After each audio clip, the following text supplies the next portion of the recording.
اعوذ باللہ من الشیطان الرجیم بسم اللہ الرحمن الرحیم الحمد للہ رب العالمین والصلاة والسلام علی اشرف الانبیاء والمرسلین اما بعد فاعوذ باللہ من الشیطان الرجیم من ہمزہ ونفخہ ونفثہ بسم اللہ الرحمن الرحیم رب اشرح لی صدری ویسر لی امری واحلل عقدۃ من لسانی یفقہوا قولی اللہم انفعنا بما علمتنا وعلمنا ما ينفعنا وزدنا علما فبشر عباد الذين يستمعون القول فيتبعون أحسنه أولئك الذين هداهم الله وأولئك هم أولو الألباب أعوذ بالله من الشيطان الرجيم بسم الله الرحمن الرحيم الف لام را تلك آيات الكتاب المبين الف لام را یہ حروف مقطعات میں سے ہے، اس پر تفصیل سے بات ہو چکی ہے۔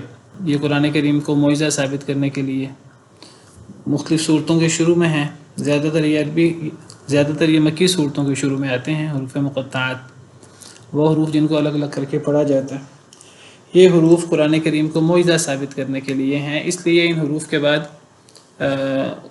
کتاب کا، قرآن کا، وحی وغیرہ کا ذکر ہوتا ہے، جیسے یہاں ہے تلک آیات الکتاب المبین، یہ آیتیں ہیں واضح کر دینے والی کتاب کی۔ ایسی کتاب کی آیتیں ہیں جو کتاب واضح کر دیتی ہے، ہر چیز کو بیان کر دیتی ہے۔ تو اکثر صورتوں کے شروع میں تلک آیات الکتاب المبین، تلک آیات الکتاب الحکیم، تلک آیات الکتاب وقرآن مبین وغیرہ۔ تو یہ توجہ دلانا مقصود ہے کہ جب بھی بندہ قرآن کریم کو پڑھے، کوئی شخص، تو اس طرح نہ پڑھے جیسے کوئی دنیا کی کتاب پڑھ رہا ہے، جیسے کوئی دنیا کے کسی حکیم، کسی فلسفی، کسی کوئی دنیا کا بڑا انسان ہی کیوں نہ ہو، تو اس کی کلام پڑھ رہا ہے۔ یہ اللہ رب العالمین کا کلام ہے، یہ وہ کتاب ہے جو اللہ رب العالمین نے، افضل ترین کتاب ہے جو اللہ تعالیٰ نے افضل ترین رسول محمد صلی اللہ علیہ وسلم پر نازل فرمائی ہے۔ یہ اس کتاب کی آیات ہیں، تو اس کو کوئی دنیاوی کلام، کوئی عام کلام انسانی، چاہے کسی بڑے سے بڑے شخص کا کیوں نہ ہو، وہ نہ سمجھا جائے۔ یہ اللہ رب العالمین کی ہدایات ہیں، اللہ رب العالمین کے احکامات ہیں، یہ کتاب قرآن کی آیات ہیں، تو ان کو اسی انداز سے سننا چاہیے، خشوع خضوع کے ساتھ، اور ان میں تدبر کرنا چاہیے، پھر ان پر عمل کرنے کی حد الامکان کوشش کرنی چاہیے، ان کو یاد کرنا چاہیے، آگے پھیلانا چاہیے۔ تو یہ آیات ہیں واضح کر دینے والی کتاب کی۔ انا انزلناہ قرآنا عربیا لعلکم تعقلون، بے شک ہم نے نازل کیا ہے اس کو قرآن عربیا، عربی، لعلکم تعقلون، تاکہ تم عقل کرو، تاکہ تم سمجھ سکو۔ تو ہم نے اس کو عربی قرآن بنایا ہے، یہ کتاب عربی میں ہے، یہ قرآن عربی میں ہے۔ قرآن کریم کا نزول نبی کریم صلی اللہ علیہ وسلم پر ہوا۔ نبی کریم صلی اللہ علیہ وسلم مکہ مکرمہ میں آپ پیدا ہوئے، اور آپ کے اولین مخاطب نبی کریم صلی اللہ علیہ وسلم کے وہ مشرکین مکہ تھے، قریشی تھے، جو مکہ کے لوگ تھے۔ تو اللہ تعالیٰ نے قرآن کریم کو ان لوگوں کی زبان میں نازل کیا ہے، اس لیے نازل کیا ہے تاکہ وہ لوگ اس کو سمجھ سکیں، تاکہ وہ عقل کر سکیں۔ کسی بھی قوم کو کوئی بات سمجھانی ہو، واعظ و نصیحت کرنی ہو، تو وہ اس کی اپنی زبان میں ہوتی ہے۔ اگر کسی قوم کو دوسری زبان میں بتایا جائے گا، واعظ کیا جائے گا، تو وہ اس قوم کے لیے سمجھنا بہت مشکل ہوگا۔ دوسری زبان سیکھ بھی لی جائے تو اس کو سمجھنا اتنا آسان نہیں ہوتا جتنا مادری زبان کو سمجھنا آسان ہوتا ہے۔ اور پھر یہ جو دوسری زبان سیکھنے والے ہیں وہ سارے لوگ نہیں ہوتے، تھوڑے لوگ ہوتے ہیں۔ تو اللہ تعالیٰ فرماتے ہیں چونکہ نبی کریم صلی اللہ علیہ وسلم عربی تھے، قریش عربی تھے جو قرآن کریم کے سب سے پہلے مخاطب تھے، تو اللہ نے قرآن کریم کو عربی قرآن اتارا ہے تاکہ تم عقل کر سکو، تاکہ تم سمجھ سکو قرآن کریم کو، جو قرآن کریم کے پہلے ترین مخاطب ہیں۔ واعظ نصیحت وہ اپنی زبان میں ہوتا ہے، قرآن بھی عربی ہے، نبی بھی اللہ جو بھیجتے ہیں کسی قوم میں، وہ نبی کی زبان بھی قوم والی زبان ہوتی ہے۔ یہ نہیں ہوتا کہ قوم عربی بولے تو نبی فارسی زبان بولنے والا آ جائے، یا وہ اردو زبان بولنے والا، یا وہ انگلش زبان بولنے والا، دوسرے زبان بولنے والا آ جائے، عبرانی سریانی۔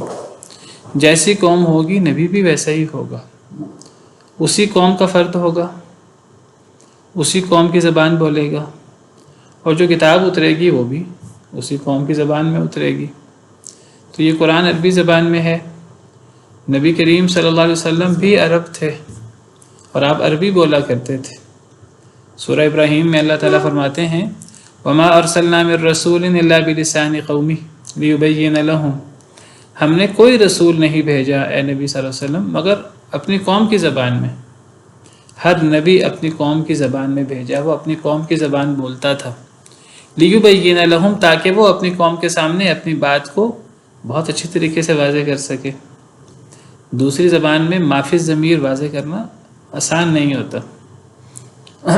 پھر میں نے ذکر کیا اگر کچھ لوگ سیکھ بھی لیں دوسری زبان تو سارے لوگ نہیں سیکھتے، تو سب لوگوں تک میسیج پہنچے گا ہی نہیں۔ تو قرآن بھی عربی، نبی بھی اپنی قوم کی زبان بولنے والا ہوتا ہے۔ چونکہ قرآن کریم مکہ مکرمہ میں اترا تو وہ عربی تھے، تو قرآن بھی عربی، نبی بھی عربی۔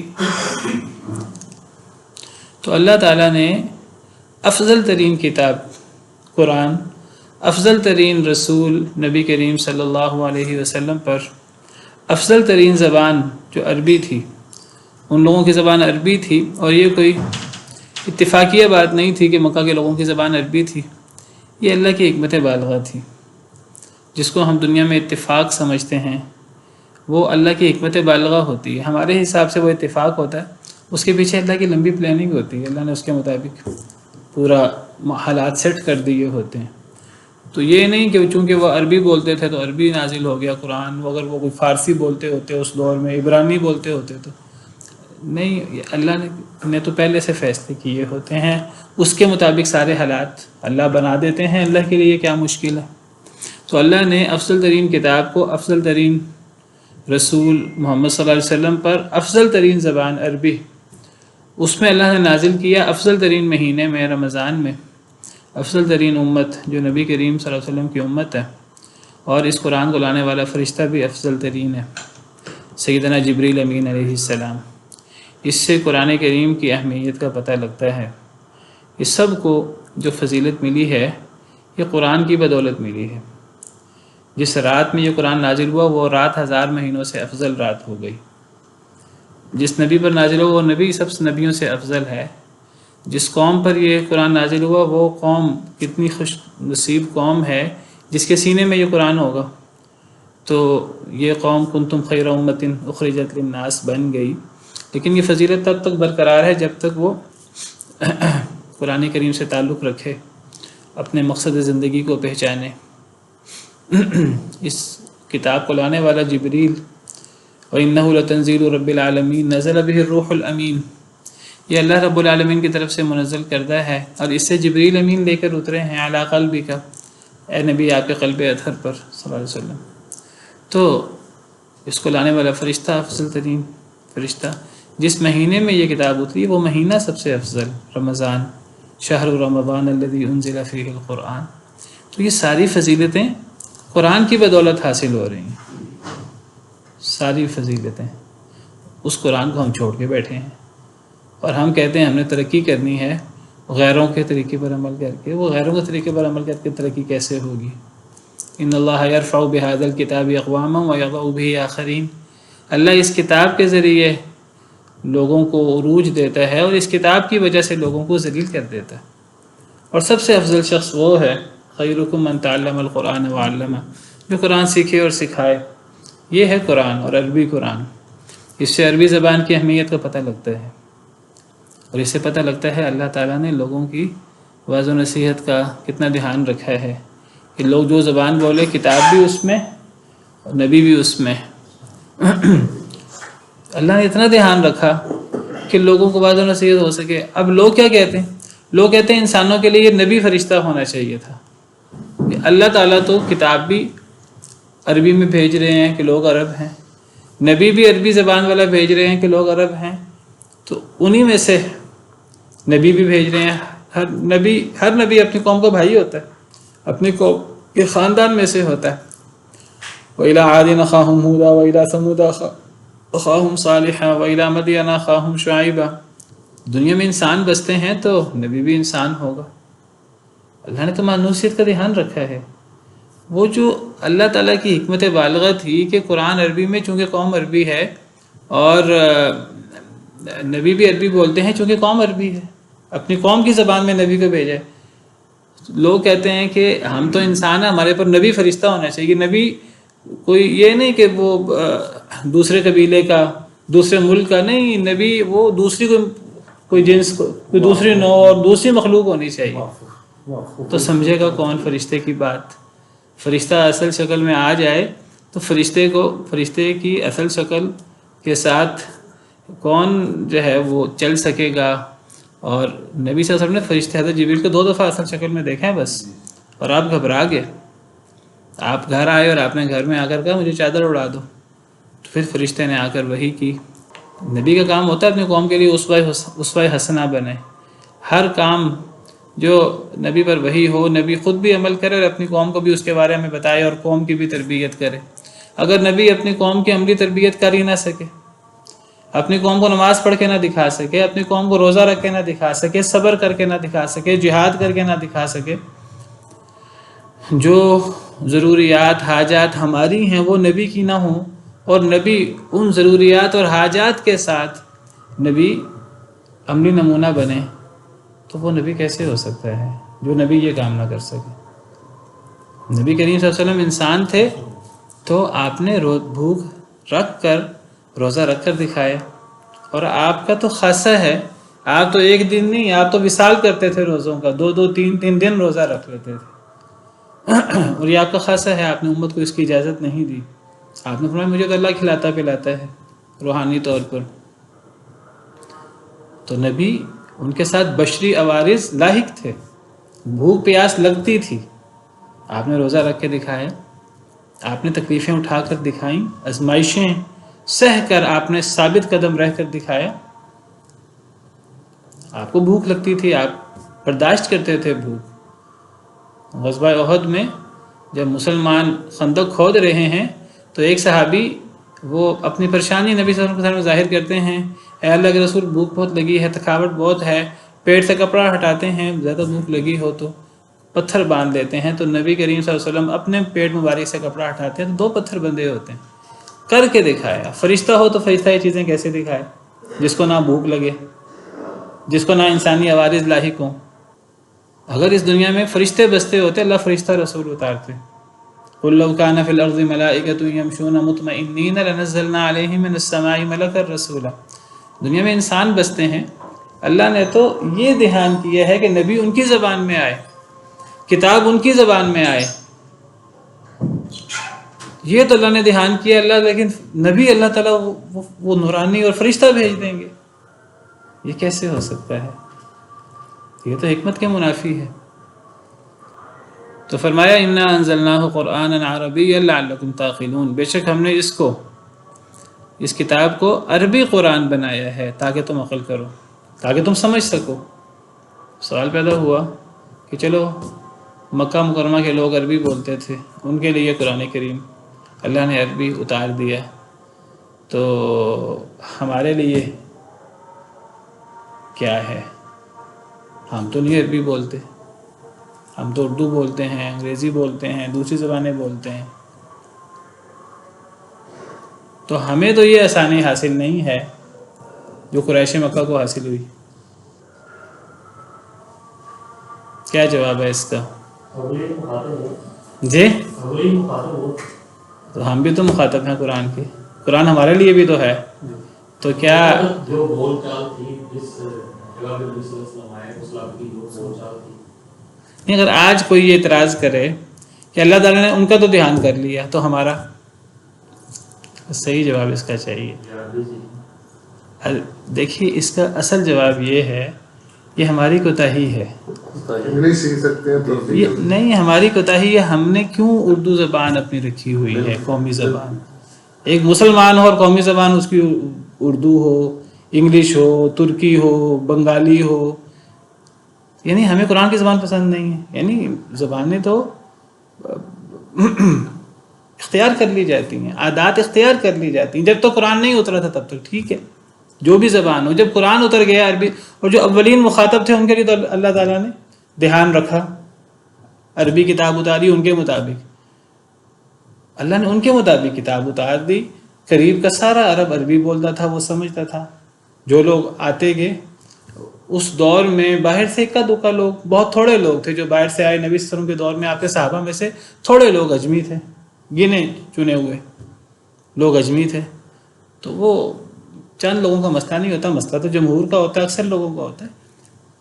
تو اب اس کے بعد اب جو لوگ پیدا ہوئے تو ان کو عربی زبان کو اپنی اصل زبان بنانا چاہیے تھا. قرآن کی زبان کو، نبی کی زبان کو، صحابہ کی زبان کو، قرآن عربی میں، نبی کا فرمان عربی میں، ساری قرآن و حدیث اور اس کی گہرائی، وہ جو صحابہ و تابعین، وہ جو سارا علم ہے وہ سارا عربی زبان میں. اور اب ہم کہیں کہ جی ہم چونکہ فلاں زبان بولتے ہیں ہمیں تو قرآن سمجھ نہیں آتی، تو قصور تو ہمارا نکلے گا. یہ سلسلہ تو رسول اللہ صلی اللہ علیہ وسلم اور صحابہ اور تبع تابعین ان کے کافی عرصے کے بعد جا کے باقی وہ لوگ تو سیکھ بھی لیتے تھے اور وہ کر لیتے تھے. ہم بھی سیکھ سکتے ہیں، ہمیں کیا مشکل ہے، ہاں، ہم نہیں، سیکھ بھی سکتے ہیں. اور ہم بحیثیت مسلمان کوشش کر، جیسا دیکھیے ہم دوسرے ملکوں کی عادات اپنانے کی کوشش کرتے ہیں، ان کو اپنا طور طریقہ بنانے کی کوشش کرتے ہیں، اپنے رسوم و رواج بنانے کی. ہم غیروں کی رسوم و رواج کتنا اپنانے کی کوشش کرتے ہیں.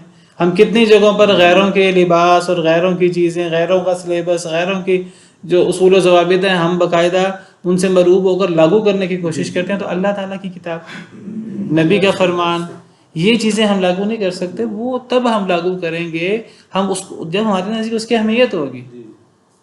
ہمارے یہاں آج آپ اسکولوں میں چلے جائیں، اسکولوں میں آپ کو وہ کے جی سے آپ کو بچے کو پورا سکھانا شروع کر دیتے ہیں. میں وہی عرض کرنے لگا ہوں، کے جی میں آپ انگریزی سکھانا شروع کر دیتے ہیں، کے جی میں، کیونکہ آپ کے نزدیک اس کی اہمیت ہے. بچے کو اردو آئے نہ آئے، اس کو انگریزی کے جو ہے وہ اس کو جو ڈیجٹس ہیں وہ پہلے آتے ہیں. بچوں سے پوچھو، وہ 1 سے لے کے 100 تک آپ کو گنتی سنائے گا، اردو میں نہیں سنا سکے گا، انگریزی میں سنا سکے گا پہلے. عربی تو بہت دور کی بات ہے. بات تو اصل میں اہمیت کی ہے. اہمیت اگر ہم نے نہیں دی تو یہ ہمارا قصور ہے. اللہ نے تو جو اولین مخاطب تھے اللہ نے ان کا دھیان رکھا. اب قرآن تو قیامت تک کے لیے ہے. قیامت تک کے لوگوں کے نزدیک جو مسلمان ہیں، جو دیکھیں، جو ایک بندہ غیر مسلم سے مسلمان ہوتا ہے وہ کہہ سکتے ہیں ہماری زبان عربی نہیں ہے، ہم نے نہیں سیکھی. وہ جب مسلمان ہوگا تو عربی زبان سیکھے گا یا ٹرانسلیشن. ایک مسلمان جو یعنی باپ دادا پردادا، پھر ہماری زبان ہم کہیں گے ہمیں قرآن سمجھ میں نہیں آتا. تو بہرحال یہ تو ہمیں اپنے حالت پہ خود غور کرنا چاہیے.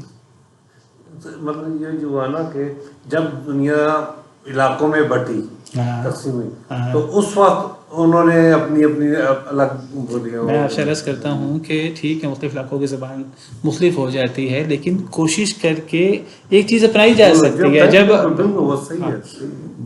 دیکھیے ہم پاکستانی ہیں نا، ہم نے جو ہے عدالتی نظام انگریزوں کا اپنایا ہوا ہے. جس طرح انگلش کو لازمی ہے یا میتھ ہے یا کچھ، اس کو عربی کو بھی نرسری سے، اگر وہ بھی نظام میں ہمارے وہ لازمی کر دی جائے، میں اگر 10ویں تک آگے بچہ بڑے اچھی طرح سمجھ سکتا ہے. باقاعدہ اس کو سیکھا جا سکتا ہے اور اس کے لیے کوشش ہو سکتی ہے. ہماری حکومت مسلمان ہے، اسلامی جمہوریہ پاکستان ہم اپنے آپ کو کہتے ہیں.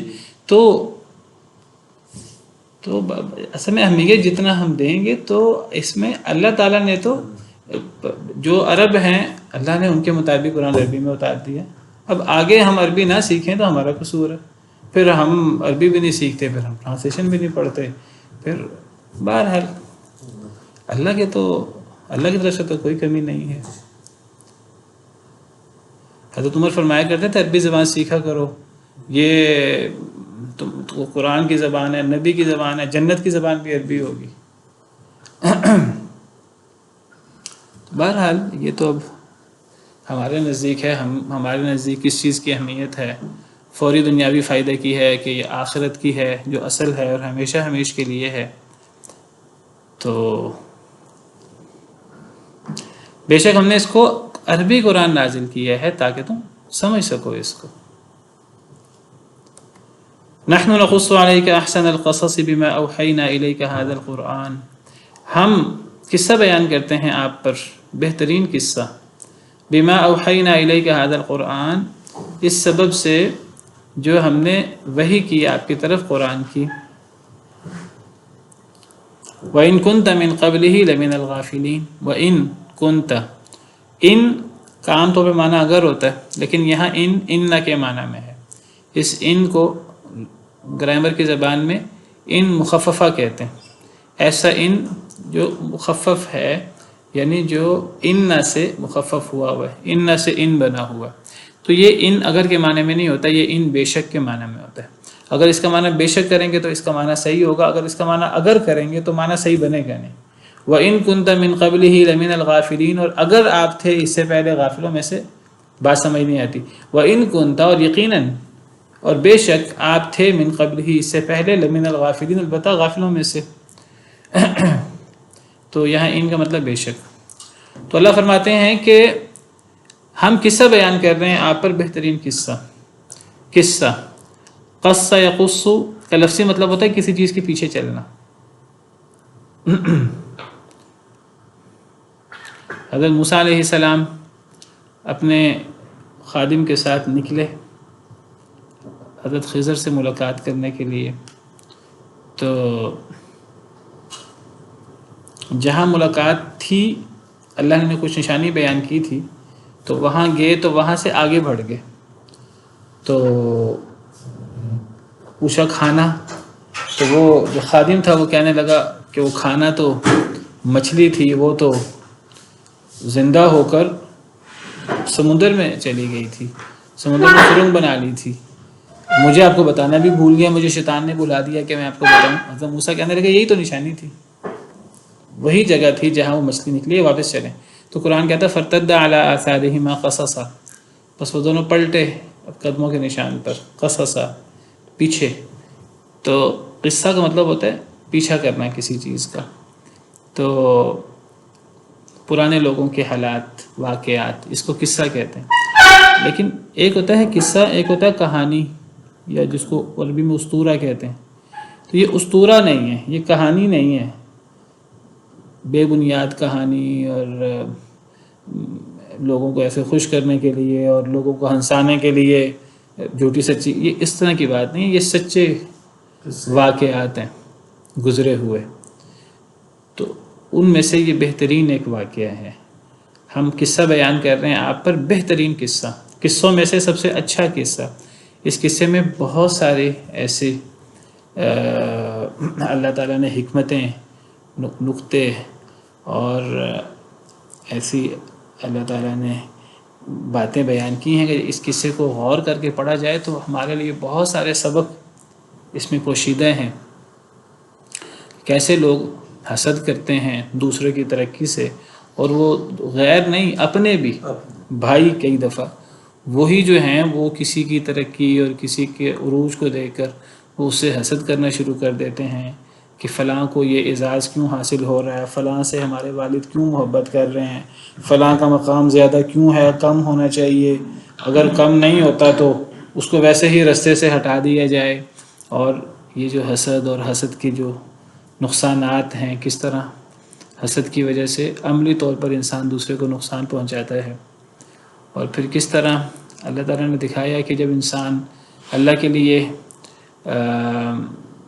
آزمائشیں برداشت کرتا ہے، جب انسان نیکی کرتا ہے، اللہ کے احکامات کے مطابق زندگی گزارتا ہے، تو اللہ تعالیٰ کیسے اس کے لیے حالات بناتے ہیں، مشکل ترین حالات سے کیسے اللہ تعالیٰ اس کو نکال کر ایسے اللہ تعالیٰ اس کے حالات پھیرتے ہیں ان ایکسپیکٹڈ، انسان تصور نہیں کر سکتا کہ وہاں سے انسان کی مدد ہوتی ہے جہاں سے انسان کو تصور نہیں ہوتا، اور اللہ تعالیٰ اس کو دنیا کے اندر کتنے بہترین مقام عطا کرتے ہیں۔ فلما بلغ اشدہ آتیناہ حکما وعلما وکذلک نجزی المحسنین، اسی طرح ہم نیک لوگوں کو جزا دیا کرتے ہیں۔ اس صورت میں جگہ جگہ ملے گا کہ جو لوگ نیکی پر گامزن رہتے ہیں اور اللہ کے احکامات پر عمل کرنے کے لیے یہ قربانیاں دیتے ہیں، آزمائشیں برداشت کرتے ہیں، تو پھر اللہ تعالیٰ کیسے ان کی مدد کرتے ہیں۔ کیسے حضرت یوسف علیہ السلام کو اللہ نے باقاعدہ دنیا کے اندر کتنا بلند مقام دیا مشکلات کے بعد۔ بہت حکمتیں اور بہت سبق عبرتیں ہیں اس قصے کے اندر جو انشاءاللہ ہم پڑھیں گے. تو اس کو اللہ نے بہترین قصہ قرار دیا ہے. بما اوحینا الیک ھذا القرآن، یہ جو ہم قصہ بیان کر رہے ہیں آپ پر، یہ کیسے قصہ بیان کر رہے ہیں؟ قرآن کی وحی کے ذریعے. اس قصے کو بیان کرنے کا ذریعہ قرآن ہے جو ہم نے آپ پر وحی کے ذریعے نازل کیا ہے. یہ سچا ترین قصہ ہے اللہ نے قرآن میں بیان کیا ہے. لمبا قصہ ہے جو اللہ نے قرآن میں بیان کیا ہے. یہ قصہ قرآن کے اللہ کی طرف سے وحی ہونے کی ایک دلیل بھی ہے. قرآن کریم میں جو قصے بیان ہوتے ہیں تو وہ قرآن کے اللہ کی طرف سے وحی ہونے کی دلیل بھی ہوتے ہیں. دیکھیں قرآن کے وحی ہونے کے دلائل اللہ نے بہت سارے بیان کیے. ایک تو قرآن کے اندر جو تاثیر ہے تو وہ تاثیر قرآن کے اندر ہی ہے. جو سنتے تھے ہمیں تو زیادہ سمجھ نہیں آتی، عرب لوگ جن کے لہجے میں، جن کی زبان میں، جن کے محاورے میں قرآن اترا ہے، وہ مخالف ہونے کے باوجود، دشمن ہونے کے باوجود وہ راتوں کو چھپ چھپ کر قرآن سنتے تھے اور وہ سمجھتے تھے کہ یہ قرآن جو ہے یہ انسانی کلام نہیں ہے. وہ مخالفت میں کہتے تھے یہ انسانی کلام ہے، یہ تو محمد نے صلی اللہ علیہ وسلم ہم کہتے ہیں اپنے پاس سے گھڑ لیا. یہ وہ مخالفت میں کہتے تھے. اللہ نے چیلنج کیا انہیں کہ یہ اگر انسانی کلام ہے تو تم سب مل کر اس جیسا کلام بنا کے لے آؤ، اس جیسی کتاب بنا کے لے آؤ. انسان بھی، جن بھی. پورے قرآن کا چیلنج کیا، 10 صورتوں کو چیلنج کیا، ایک صورت کا چیلنج کیا.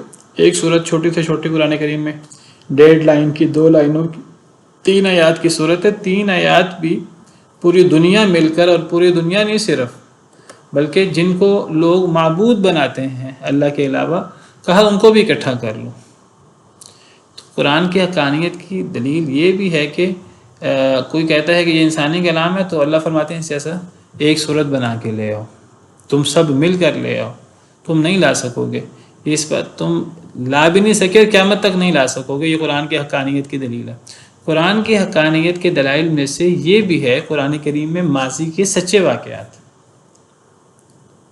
اور قرآن کریم میں مستقبل کے سچے واقعات جو جس طرح اللہ نے فرمایا اس طرح وقوع پذیر ہو رہے ہیں. تو یہ قرآن کی حقانیت کی بہت بڑی دلیل ہے. اور نبی کریم صلی اللہ علیہ وسلم پر اللہ نے یہ واقعات اتارے. ان واقعات میں سے پورا واقعہ نہیں، کچھ چیزیں مشترک ہیں. تورات و انجیل میں بھی وہ واقعات بیان ہوئے ہیں، اور نبی کریم صلی اللہ علیہ وسلم تورات و انجیل نہیں پڑھ سکتے تھے، آپ پڑھے ہوئے نہیں تھے. تو یہ قرآن کریم کے واقعات تورات و انجیل کے واقعات کے ساتھ بھی مشابہ ہیں، اور کچھ چیزیں تورات و انجیل میں بھی نہیں تھیں، لوگوں کے ہاں وہ پہنچی ہوئی تھیں. تو اللہ نے بہترین قصے بیان فرمائے، سچے قصے جو قرآن کی حقانیت کی دلیل ہے. جب بھی اللہ تعالیٰ قرآن کریم میں قصہ بیان کرتے ہیں تو اللہ تعالیٰ عام طور پر اس قصے کے بعد اللہ فرماتے ہیں تلک من انباء الغیب نوحیہا الیک، یہ غیب کی خبریں ہیں جو ہم آپ پر وحی کر رہے ہیں. یعنی یہ بات غیب کی ہے، یہ بات لوگوں کو خود علم نہیں ہو سکتی. اللہ نے غیبی طور پر، نبی کے طور پر آپ پر یہ چیزیں وحی کی ہیں اللہ نے. تو اس بات کی دلیل ہے کہ آپ اللہ کے سچے نبی ہیں. یہ نبی کی سچائی کی دلیل ہوتی ہے، یہ قرآن کی سچائی کی دلیل ہوتی ہے. اور پھر اللہ فرماتے ہیں ما کنت تعلمها انت ولا قومك من قبل هذا، اے نبی صلی اللہ علیہ وسلم نہ آپ ان قصوں کو جانتے تھے نہ آپ کی قوم اس قصے کو اس سے پہلے جانتی تھی. اور یہاں بھی ہے وَإِن كُنْتَ مِن قَبْلِهِ لَمِنَ الْغَافِلِينَ، اور یقیناً آپ اس سے پہلے اس قصے کے بارے میں غافل تھے، آپ کو اس قصے کا پتہ نہیں تھا. اور اللہ تعالیٰ سورہ یوسف میں آگے جا کر اللہ فرماتے ہیں جب بھائی حضرت یوسف کے بارے میں چال چل رہے تھے کہ حضرت یوسف کو کیسے کنویں میں ڈالا جائے، ان کے ساتھ کیا کیا جائے، اللہ بار بار کہتے ہیں کہ اے نبی صلی اللہ علیہ وسلم آپ وہاں موجود نہیں تھے. وَمَا كُنْتَ لَدَيْهِمْ إِذْ أَجْمَعُوا أَمْرَهُمْ وَهُمْ يَمْكُرُونَ. تو یہ ساری باتیں اللہ کیوں فرماتے ہیں کہ آپ وہاں موجود نہیں تھے، آپ اس سے پہلے غافل تھے، آپ کو اور آپ کی قوم کو اس سے پہلے پتہ نہیں تھا. اس کا سارا مقصد یہ ہے کہ اس کے باوجود آپ یہ قصہ تفصیلات کے ساتھ، جزئیات کے ساتھ بیان کر رہے ہیں. یہ قصہ تورات و انجیل کے ساتھ بھی کئی جگہوں پر میچ کر رہا ہے جتنا ان میں موجود ہے. اور تو یہ قصہ کہاں سے آپ بیان کر رہے ہیں، یہ وحی ہونے کی دلیل ہے.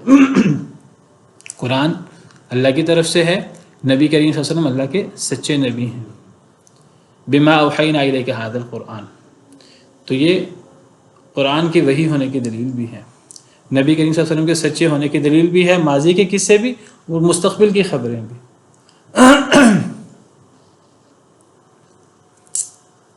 وَإِن كُنْتَ مِن قَبْلِهِ لَمِنَ الْغَافِلِينَ، اور یقیناً آپ تھے اس سے پہلے غافل لوگوں میں سے، یعنی اس قصے کے بارے میں غافل تھے، آپ کو اس قصے کا نہیں پتہ تھا.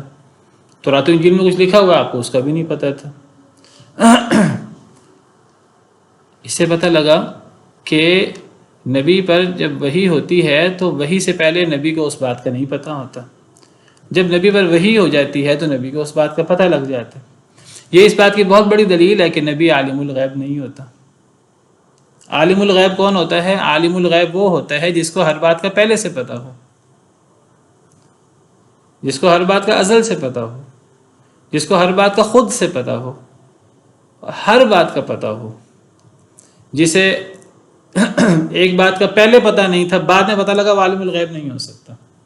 یہ کیسا عالم الغیب ہے کہ مثلا اگر نبی صلی اللہ علیہ وسلم کی عمر مبارک 63 سال ہے، آپ کو ایک بات کا 40 سال کی عمر میں پتہ لگا، 43 سال کی عمر میں پتہ لگا، تو آپ کو اس بات کا علم 20 سال رہا، 43 سال سے 63 سال تک، تو 43 سال آپ کو اس کا علم نہیں رہا. تو 43 سال آپ کو علم نہیں رہا، 20 سال آپ کو علم رہا. ایک بات کا ایک وحی آپ پر نازل ہوئی مدینہ منورہ جا کر. آپ کی جب عمر مبارک 53 سال ہوئی تو آپ مدینہ منورہ گئے. تو ایک چیز آپ پر مدینہ منورہ میں نازل ہوئی تو آپ کو اس چیز کا 10 سال پتہ لگا. مدینہ طیبہ میں آپ پر وحی ہوئی تو آپ کو اس کا پتہ لگ گیا. تو 10 سال کے لیے اگر آپ کو پتہ لگا ہے اور پچھلے 50 سال آپ کو نہیں پتہ، تو یہ عالم الغیب کیسے ہو گیا؟ وَعَلَّمَكَ مَا لَمْ تَكُنْ تَعْلَمُ، اللہ قرآن میں وضاحت سے فرماتے ہیں اللہ نے آپ کو وہ سکھایا جو آپ نہیں جانتے تھے، وحی کے ذریعے وہ باتیں بتائیں جو آپ کو نہیں پتہ تھی. سورہ یوسف میں بہترین قصہ بیان کیا، آپ کو اس قصے کا نہیں پتہ تھا. قصہ نوح، دیگر قصے اللہ بیان فرماتے ہیں. اللہ فرماتے ہیں تِلْكَ مِنْ أَنْبَاءِ الْغَيْبِ نُوحِيهَا إِلَيْكَ مَا كُنْتَ تَعْلَمُهَا أَنْتَ وَلَا قَوْمُكَ، نہ آپ ان قصوں کو جانتے تھے نہ آپ کی قوم جانتی تھی. یہاں کسی سے آپ بات کریں کہ نبی کریم صلی اللہ علیہ وسلم کو نبی ہونے سے پہلے نہیں پتا تھا، وہ آپ کے پیچھے پڑ جائیں گے لوگ کہ آپ نے تو گستاخی کر دی، آپ نے تو یہ کر دیا، آپ نے تو یہ کر دیا. بلکہ یہ بھی کہتے ہیں کہ وہی لانے کو بھی والے کو بھی نہیں پتا، اور جس پر وہی آ رہی ہے وہ ڈالا اس کو بھی نہیں پتا. اس طرح جو یہ تو اللہ قرآن میں فرماتے ہیں، یہ تو قرآن کی آیت ہے کہ نبی کریم صلی اللہ علیہ وسلم کو نبی بننے سے پہلے اس بات کا بھی نہیں پتا تھا کہ آپ نبی بنیں گے. یہ قرآن کی آیت ہے. دیکھیں آگے سامنے قرآن کی آیت رکھو. یہ اتنی بڑی دلیل ہے، اتنی بڑی دلیل ہے کہ نبی عالم الغیب نہیں ہے. لیکن آپ دیکھیں ہمارے ہاں یہ مسئلہ تو وہ کہتے ہیں مور کی وجہ سے پتہ چل گیا نہیں. اب دیکھیں قرآن بتائے گا ہمیں اللہ سے زیادہ کس کو کیا پتہ ہے. اللہ سے زیادہ کون نبی صلی اللہ علیہ وسلم کی فضیلت کو پہچانتے ہیں. اب دیکھیے قرآن کیا کہتا ہے. سورہ شورہ کی سیکنڈ لاسٹ آیت ہے، آیت نمبر 52. اللہ فرماتے ہیں وَكَذَلِكَ أَوْحَيْنَا إِلَيْكَ رُوحًا مِّنْ أَمْرِنَا، اے نبی صلی اللہ علیہ وسلم اسی طرح ہم نے آپ پر اپنے حکم سے وحی نازل کی. مَا كُنْتَ تَدْرِي مَا الْكِتَابُ، آپ نہیں جانتے تھے کتاب کیا ہے، وَلَا الْإِيمَانُ، اور ایمان کیا ہے. نہ آپ کتاب کے بارے میں جانتے تھے، نہ آپ ایمان کے بارے میں جانتے تھے. کب؟ وحی ہونے سے پہلے. آپ کو نہیں پتا تھا آپ پر کتاب نازل ہوگی، آپ کو نہیں پتا تھا ایمان کیا چیز ہے. نبی بننے سے پہلے. نبی بنے ہیں تو اللہ کی طرف سے علم آتا گیا، معلومات ملتی گئی. یہ اتنی بڑی دلیل ہے اس بات کی کہ پہلے آپ کو علم نہیں تھا تو اب اللہ نے علم سکھایا. فرشتے ہیں، فرشتوں کو جو اللہ سکھاتے ہیں وہ فرشتوں کو پتہ لگ جاتا ہے، جو نہیں سکھاتے نہیں پتہ ہوتا. اور جو چیز اللہ فرشتوں کو سکھا دیتے ہیں، جب سکھا دیتے ہیں اس کے بعد پتہ لگتا ہے، اس سے پہلے نہیں پتہ ہوتا فرشتوں کو بھی. فرشتوں نے کہا انسان کو پیدا کرنے کی کیا ضرورت ہے، اللہ نے فرمایا میں جانتا ہوں تم نہیں جانتے. پھر اللہ نے عملاً سمجھایا. حضرت آدم علیہ السلام کو کچھ نام سکھا دیے. فرشتوں سے کہا کہ اگر انسان کو پیدا کرنے کی ضرورت نہیں ہے تو اللہ نے فرشتوں کے سامنے رکھی تھی بات کہ اپنی رائے پیش کریں. فرشتوں نے اپنی رائے پیش کی تو انسان کو پیدا کرنے کی کیا ضرورت ہے، ہم تسبیح کرتے ہیں، انسان تو قتل و غارت بھی کرے گا. تو اللہ نے فرمایا کہ چلو مجھے ذرا ان چیزوں کے نام بتاؤ.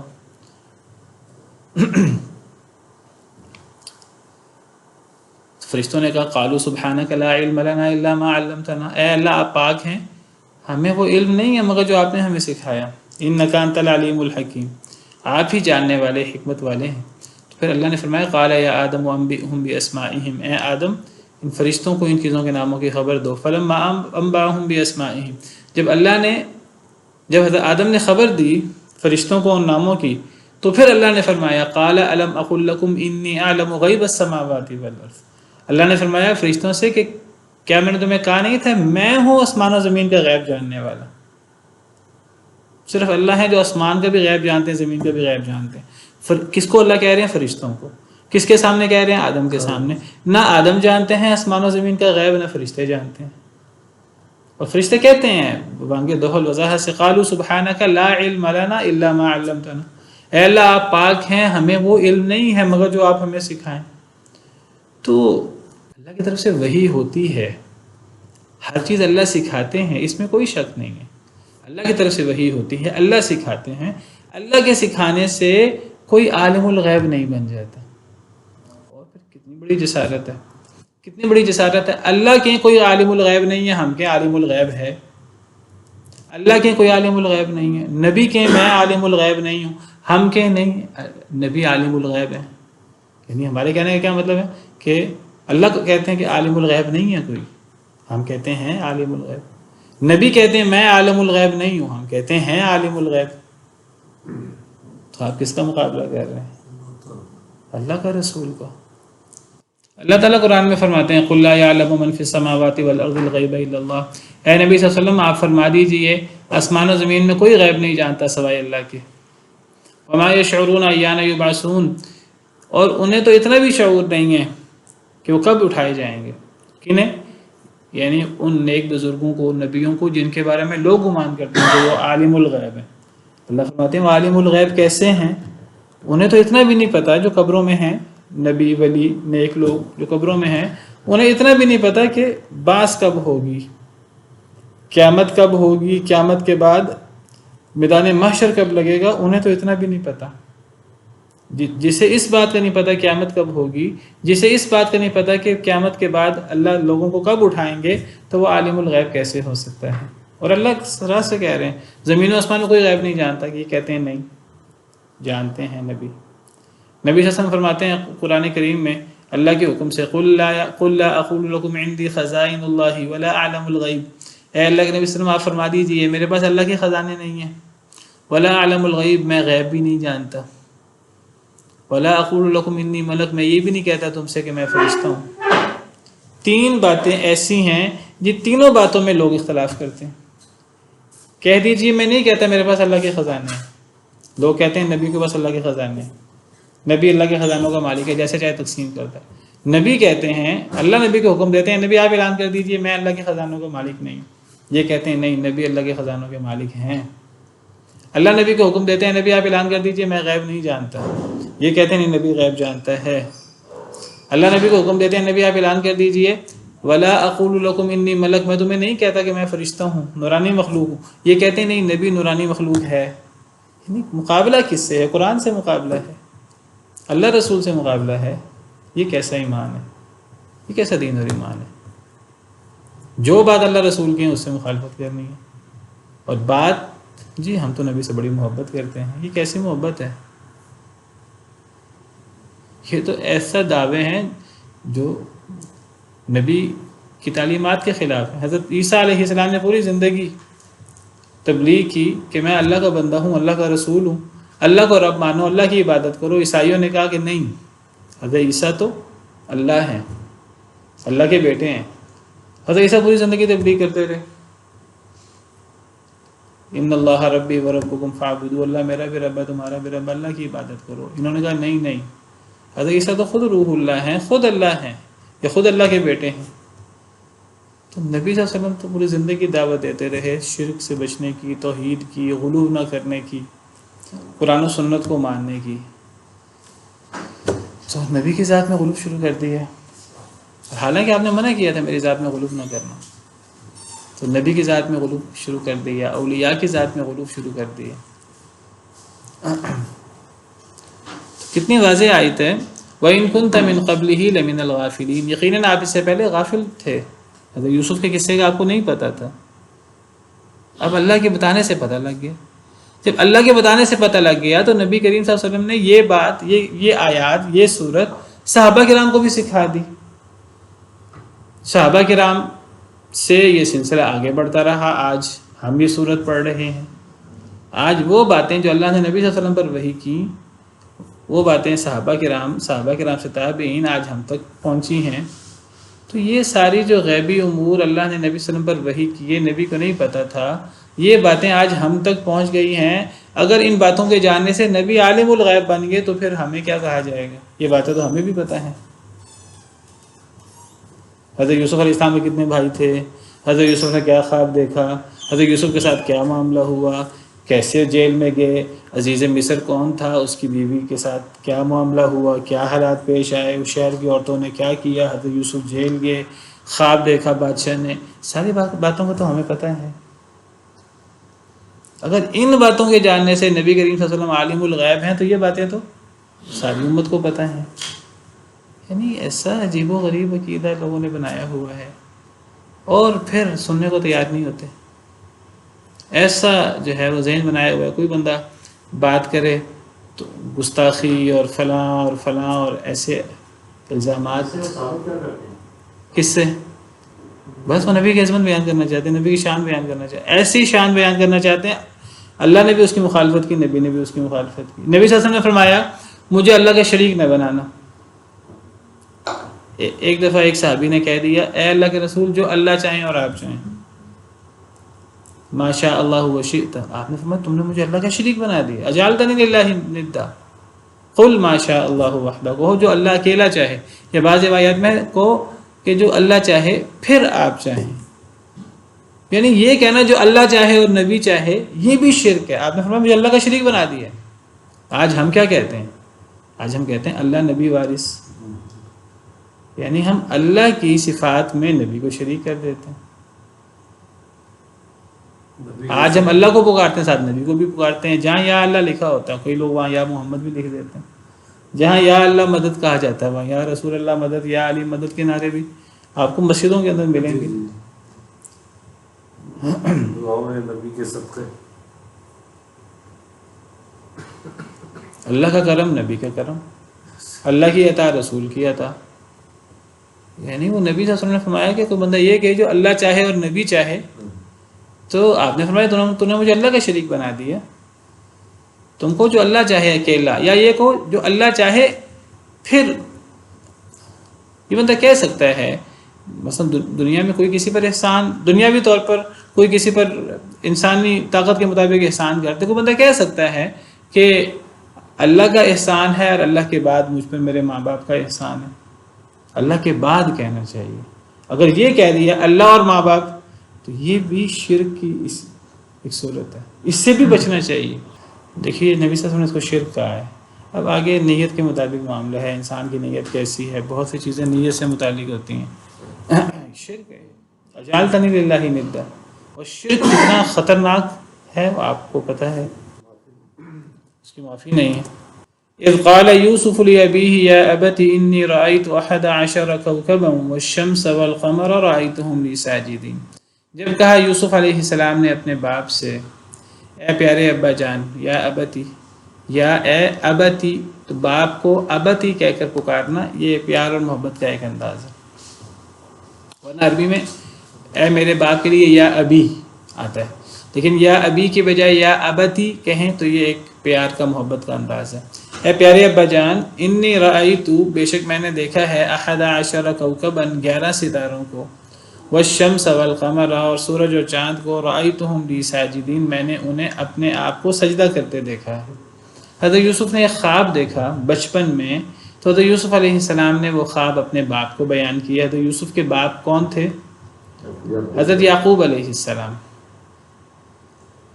اس صورت میں ذکر نہیں ہے کہ وہ کون تھے، لیکن پتہ لگتا ہے، احادیث مبارکہ سے پتہ لگتا ہے حضرت یوسف کا نسب تھا یوسف بن یعقوب بن اسحاق بن ابراہیم۔ حضرت یوسف کے والد یعقوب تھے، یعقوب کے بعد اسحاق تھے، اسحاق کے بعد ابراہیم علیہ السلام اجمعین۔ نبی صلی اللہ علیہ وسلم سے سوال ہوا، صحیح حدیث مبارکہ ہے کہ سب سے معزز شخص کون ہے؟ تو نبی صلی اللہ علیہ وسلم نے فرمایا الکریم ابن کریم ابن کریم ابن الکریم ابن کریم ابن کریم ابن کریم، وہ کریم جو کریم کا بیٹا ہے، جس کا باپ بھی کریم ہے، دادا بھی کریم ہے، پردادا بھی کریم ہے۔ پھر آپ نے نام لیا یوسف بن یعقوب بن اسحاق بن ابراہیم۔ یہ حدیث مبارکہ ہے صحیح بخاری میں، نبی صلی اللہ علیہ وسلم نے فرمایا الکریم ابن الکریم ابن الکریم ابن الکریم، یوسف ابن یعقوب ابن اسحاق ابن ابراہیم علیہ السلام۔ آپ نے فرمایا کریم ابن کریم ابن کریم ابن کریم، تو پہلا کریم یوسف، اگلا کریم یعقوب، اگلا کریم اسحاق، اگلا کریم ابراہیم علیہ السلام اجمعین۔ تو سب سے معزز شخص سیدنا یوسف علیہ السلام ہے، خود بھی نبی، باپ بھی نبی، دادا بھی نبی، پردادا بھی نبی، جلیل القدر انبیاء ہیں۔ تو آپ سے حضرت یوسف سے زیادہ خوش نصیب کون ہوگا؟ تو حضرت یوسف کے والد کا نام یعقوب ہے علیہ السلام۔ حضرت یوسف نے اپنے باپ سے کہا ہے ابا جان، بے شک میں نے خواب دیکھا، 11 ستاروں کو دیکھا، 11 ستارے بھی اور سورج بھی اور چاند بھی، میں نے ان کو مجھے اپنے آپ کو سجدہ کرتے دیکھا۔ اب یہ خواب ہے سیدنا یوسف علیہ السلام کو، جو سیدنا یوسف علیہ السلام نے بچپن میں دیکھا، تو اپنے باپ کو بیان کیا۔ باپ نبی تھے اور بہت عقل مند تھے، بہت جہاں دیدہ تھے۔ اب اس باپ میں، ایک خواب میں حضرت یوسف کہتے ہیں کہ 11 ستارے اور سورج اور چاند، اس خواب کی تعبیر اس صورت کے آخر میں آئے گی۔ تو اس خواب کی تعبیر یہ ہے کہ حضرت یوسف علیہ السلام کو اللہ تعالیٰ بہت مقام دیں گے، اور اس مقام کی وجہ سے 11 ستارے اور سورج اور چاند حضرت یوسف کو سجدہ کریں گے۔ تو 11 ستاروں سے مراد حضرت یوسف کے 11 بھائی ہیں۔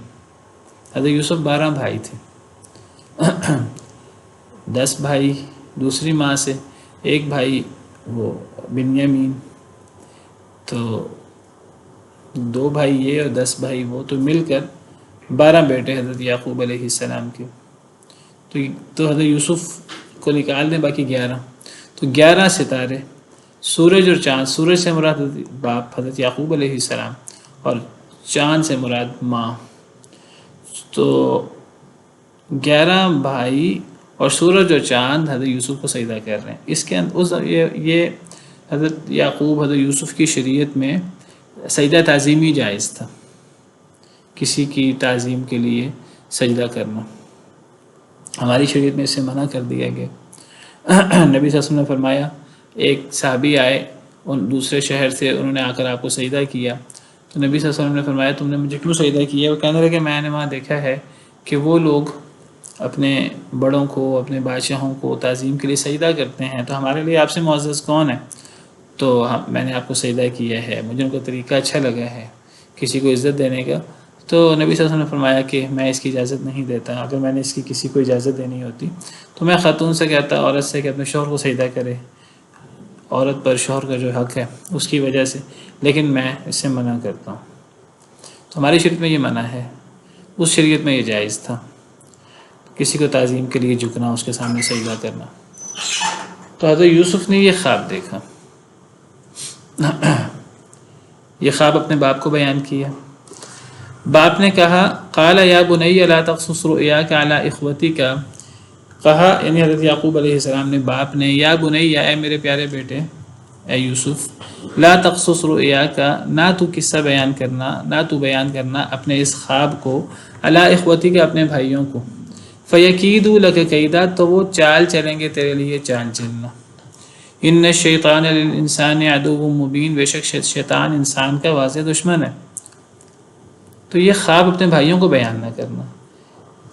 پتہ لگا کہ یعنی جب اللہ تعالیٰ کسی انسان کو وہ مقام دیتے ہیں، حضرت یوسف، اس مطلب حضرت یوسف کو بڑے ہو کر بہت بلند مقام ہوگا، اتنا بلند مقام ہوگا کہ باپ حضرت یعقوب جو جلیل القدر نبی ہیں، اللہ کے چنے ہوئے اور سردار نبی، وَاذْكُرْ ابراہیم، کیا ہے، وَاذْكُرْ عِبَادَنَا ابراہیم وَإِسْحَاقَ وَيَعْقُوبَ أُولِي الْأَيْدِي وَالْأَبْصَارِ۔ سورہ صاد میں اللہ فرماتے ہیں کہ ہمارے ان بندوں کا ذکر کرو جو ابراہیم ہیں اور اسحاق اور یعقوب ہیں، اولی الایدی، ہاتھوں والے، والابصار، بصیرت والے، بہت جلیل القدر قسم کے پیغمبر ابراہیم، اسحاق اور یعقوب. انا اخلصناہم بخالصۃ ذکر الدار، ہم نے ان کو خالص کر لیا تھا آخرت کی یاد سے. یہ سب آخرت کو بہت یاد کرتے تھے، یہ ان کی خاص خاصیت تھی. بہت نیک تھے سب اللہ کے نبی اور رسول. وَإِنَّهُمْ عِنْدَنَا لَمِنَ الْمُصْطَفَيْنَ الْأَخْيَارِ، اور یہ ہمارے پاس بہت چنے ہوئے اور بہت نیک تھے. حضرت یعقوب علیہ السلام، حضرت اسحاق، حضرت ابراہیم، ان کی جلالت اور شان کتنی بڑی ہے. تو حضرت یعقوب سجدہ کر رہے ہیں، ماں، اسی طرح 11 بھائی. اب ایسی چیز باپ تو برداشت کر لیتا ہے، باپ اپنے بیٹے کی ترقی، اور لیکن اب بھائی بھی کون؟ جو نبی کی اولاد ہے، جن کا باپ بھی نبی، دادا بھی نبی، پردادا بھی نبی. لازماً باپ نے تربیت بھی کی، لیکن شیطان ساتھ لگا ہے. ان الشیطان للانسان عدو مبین، شیطان انسان کا واضح دشمن ہے. اپنے بھائیوں سے یہ بیان نہ کرنا. بعض دفعہ بھائیوں سے بھائیوں کی فضیلت اور مقام برداشت نہیں ہوتا. تو باپ نے ایک نصیحت کی. اس سے پتہ لگتا ہے کہ انسان کو کوشش کرنی چاہیے، انسان کو کوئی مقام ملے، کوئی فضیلت ملے تو اس کا ڈنڈورا نہیں پیٹنا چاہیے. کوشش کرنا چاہیے کہ انسان اس کو چھپا کر رکھے.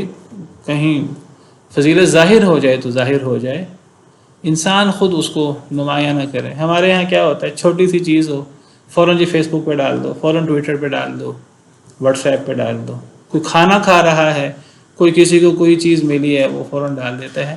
کتنی نظریں لگتی ہیں، کتنا حسد ہوتا ہے. لوگ وہاں سے لوگ مبارکباد دے رہے ہوتے ہیں اور اندر سے کتنا حسد ہو رہا ہوتا ہے ہمیں نہیں پتہ، اور کتنے لوگوں کو ہم حسرت میں مبتلا کر رہے ہوتے ہیں. تو حضرت یعقوب اپنی اولاد کے بارے میں، جن کا باپ بھی نبی، دادا بھی نبی، پردادا بھی نبی، کتنے افضل لوگ تھے، انسان تھے. کہہ رہے ہیں بھائیوں کو بیان نہ کرنا. تو استعینوا علی حوائجکم بالکتمان، اپنی چیزوں کو چھپانے کی کوشش کرنی چاہیے. چیزوں کو چھپایا جائے تو حسد وغیرہ لگنے کا امکان کم ہوتا ہے. ہر چیز کا ڈنڈورا پیٹنا یہ کوئی پسندیدہ چیز نہیں ہے. بہرحال کہا کہ آپ کو فضیلت ایک ملنے والی ہے، اس فضیلت کو بھائیوں کے سامنے بیان نہ کرنا. وَكَذَلِكَ يَجْتَبِيكَ رَبُّكَ وَيُعَلِّمُكَ مِن تَأْوِيلِ الْأَحَادِيثِ، اسی طرح چن لے گا تجھے اے میرے پیارے بیٹے. حضرت یعقوب بتا رہے ہیں، تعبیر کر رہے ہیں خواب کی. بہت افضل خواب ہے، آپ بڑا مقام ملے گا آپ کو چن لے گا آپ کا رب، اور آپ کو خوابوں کی تعبیر سکھائے گا. وَيُعَلِّمُكَ مِن تَأْوِيلِ الْأَحَادِيثِ، آپ کو اللہ تعالیٰ سکھائے گا خوابوں کی تعبیر بھی. وَيُتِمُّ نِعْمَتَهُ عَلَيْكَ، اور وہ مکمل کرے گا اپنی نعمت کو آپ پر بھی اور آل یعقوب پر بھی. آپ کو اور آل یعقوب کو، یعقوب کی آل کو، میری اولاد کو بہت اللہ انعامات کریں گے. کما اتمہا، جیسے اللہ نے ان انعامات کو مکمل کیا، علی ابویک من قبل ابراہیم و اسحاق، آپ کے دونوں باپوں پر. ابویک دو تثنیہ ہے، ابویک آپ کے دونوں باپ. یہاں تثنیہ سے مراد عام طور پہ ابویک سے یا والدین سے مراد ماں باپ ہوتے ہیں. یہاں ماں باپ مراد نہیں ہے، یہاں چونکہ فضیلت والی بات ہو رہی ہے تو یہاں دونوں باپوں سے مراد آگے وضاحت آ رہی ہے. آپ سے پہلے دونوں باپ یعنی ابراہیم اور اسحاق، یعنی آپ کو اللہ وہ مقام عطا کریں گے جو اللہ نے آپ کے باپ کے ساتھ آپ کے دادا اور پردادا کو دیا، جو اللہ نے آپ سے پہلے آپ کے 2 باپوں کو دیا، میرے بھی باپ اور دادا کو. حضرت یعقوب فرما رہے ہیں تو اللہ تعالیٰ آپ کو ان جیسا مقام عطا کریں گے، نبوت عطا کریں گے، بڑے انعامات دیں گے. ان ربک علیم حکیم، بے شک اللہ تعالیٰ بہت جاننے والے، بہت حکمت والے ہیں. سبحان ربک رب العزت عما یصفون وسلام علی المرسلین والحمد للہ رب العالمین.